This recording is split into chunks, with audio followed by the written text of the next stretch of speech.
Welcome ladies and gentlemen, my name is Diachronicos on this Destiny 2 video, and today we're going to take a look at my top 10 Titan exotics in Destiny 2 Season of the Witch. And of course, as always, I have made a spreadsheet for this video, which can still be found at my Discord server, link in the description down below on the channel #spreadsheetstock. And the spreadsheet is especially useful because I have given a PvE and PvP rank for every single Titan exotic in the game. So even though I can only pick 10 for my top 10, there's a lot of other great exotics that just didn't fit in a list of 10. So use that spreadsheet because a lot of the stuff is really fun. And I know this is annoying to hear every single time, but these spreadsheets would not be possible without my patrons on Patreon. The last time I did the Titan spreadsheet was actually Lightfall 2 seasons ago, so I have had to pull back on a lot of spreadsheets. If you want to see them come back and you want to see them continue, please consider checking out link in the description down below. And without further ado, let's go ahead and get into it. On screen right now, this is my spreadsheet. A dark theme, color-coded pictures, again, PvP and PvE rankings, as well as a lot of recommendations for all the Titan exotics in the game, again, as well as a lot of the other stuff in the spreadsheets that I do,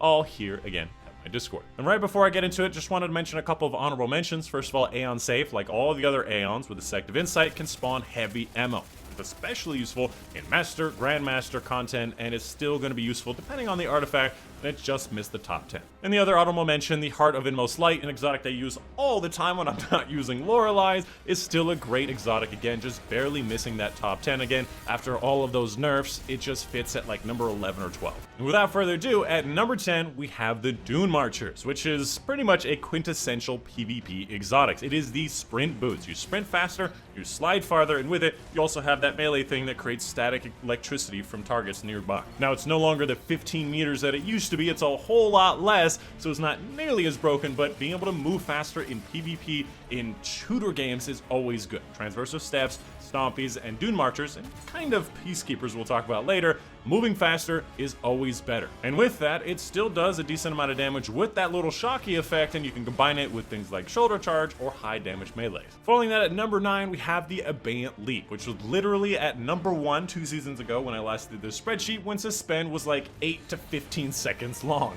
which was ridiculous. Nowadays, I think it's like 3 to 5 seconds.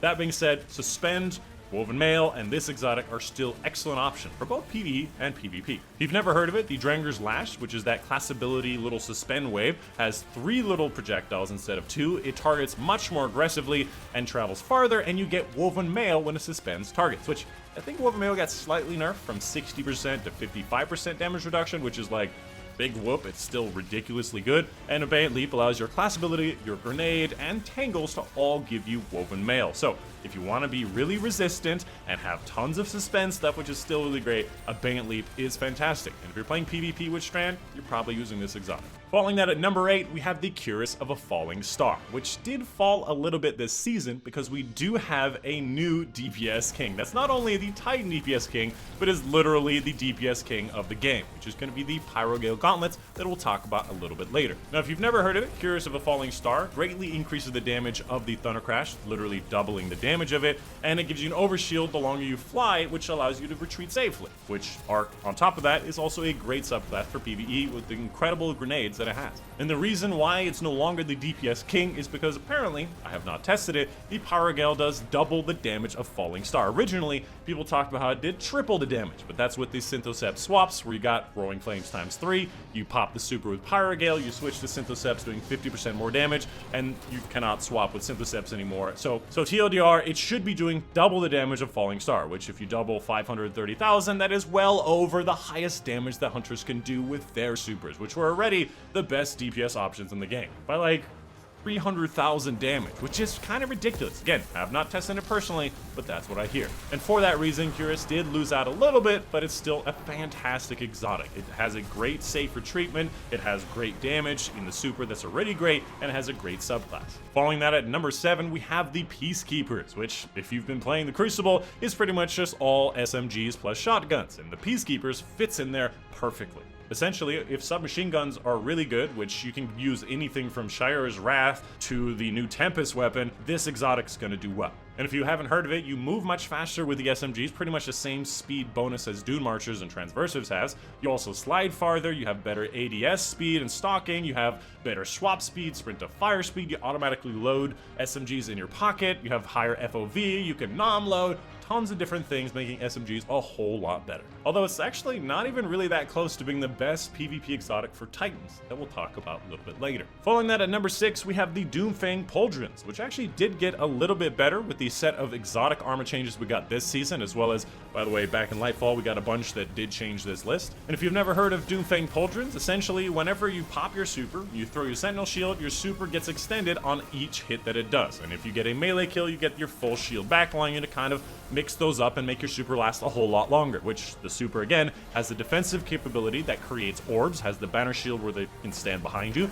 has the ranged option in the shield, and can do melee stuff, which is pretty good. And this season, they also added, we're defeating targets with void damage, not just weapons, but void damage has a chance to grant escalating damage to void weapons, which is just a straight upgrade. And technically, void on Titan is probably one of the weaker sides for PvE. This does make it a lot more fun and can be feasible. Following that at number 5, we have the one-eyed mask, which is just a really solid pick no matter what you're doing in PvP. If you've never heard of it, it highlights enemies who dare to damage you, essentially giving them a red silhouette. You cannot see them through walls, that's what it used to do. And you can track down and destroy that enemy for an overshield, which overshields are really great. It's a general purpose, universal thing that works both aggressively and defensively, which is one of the best parts about it, is it can work defensively. Following that at number 4, we have the Synthoceps, the original buff Titan melee-based build exotic. And if you haven't seen this, you probably haven't played the Crucible in the last probably 4 years.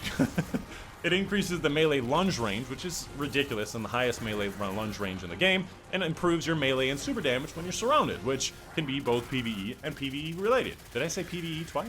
Both Crucible and PvE related. Where in PvP, you can actually get one-shot kills, especially with that arc bonus. In PvE, can allow you to do a lot of great things in the lower and mid-level PvE. But the thing that I think is really cool is when you take this thing to its extremes. When you get the very specific build down, like for example using Banner of War, melee-based bonuses, 1-2 punch shotguns, replenishing your health on picking up an orb, and creating an orb whenever you get a melee kill thing, I always forget the names of those things, can make this thing an absolute monster in solo master kinds of content, which is kind of crazy because melee is dangerous, and I often recommend against melee at the higher level play. But if you can get the exact and precise build and execute it properly, this particular exotic can facilitate some crazy stuff.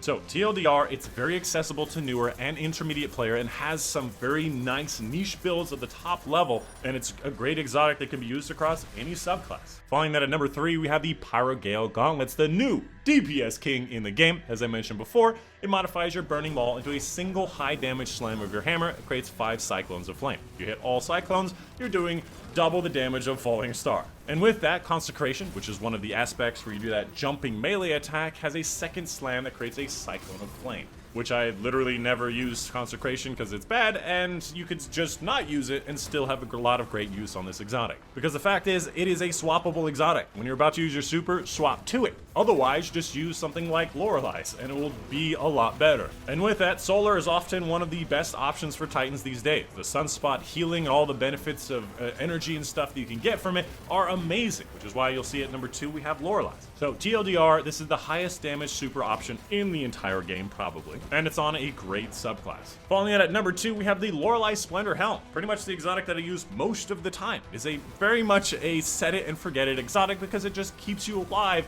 an extended amount of time. And the fact is that the exotic doesn't do a lot, but it does bridge a gap that makes it a lot more effective. Most importantly, whenever you're critically wounded and you have barricade energy, which you should be using Rally Barricade, it expends that energy and creates a sunspot on your location, which triggers the restoration sun warrior effect on top of the ability regeneration, and it keeps you alive. So when you're critically wounded, you get tons of benefit to stop you from being critically wounded. On top of also being on solar, which has the bonk hammers creating tons of sunspots, which also has great grenade options like the thermite, which I like. It has a decent super in the form of the Hammer of Soul or even Burning Maul with Power Gale swapping, etc, etc, etc.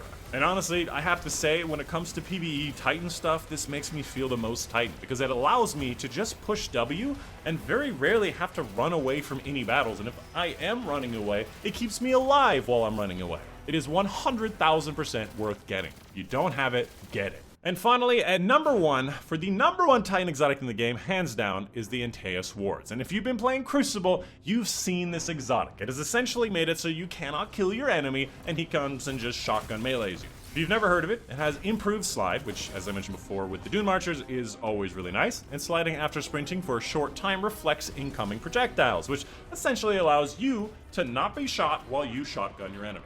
It really does suck to play against Antaeus warts, and they will be nerfing it soon, but this is the grade for it before the nerf. And as a 9.5 out of 10, literally the only other time I gave a 9.5 out of 10 was the last time Antaeus was broken, like over a year ago, and they actually still nerfed it since then. If you don't know, originally it was pretty much any slide you did with this, so you can literally be standing, sprint, slide immediately, and reflect. That no longer is a thing, and it's still a 9.5 out of 10. And the only 10 out of 10 I've ever given was One-Eyed Mask on the first, second, third, and fourth iteration when it was absolutely broken. So keep in mind, 9.5 out of 10 is ridiculous and extremely powerful. And with the current meta being very close range with shotguns, SMGs, Antaeus just whips it up. And of course, a big thank you to my patrons on Patreon. Specifically, big thank you to Mom Dad, Capershaw, Wafar, Prez, Joe Baden, Rob Strayer, James Osler, Ethan Hodges, Monty Armstrong, Monday, Stu Bachner, June Panther, Case Dragon, William Peterson, Benjamin, and Sam Galaxy for your support on Patreon. You guys really do mean a lot to me. So thanks for watching. My name's Iconic. I'll see you guys on the next one.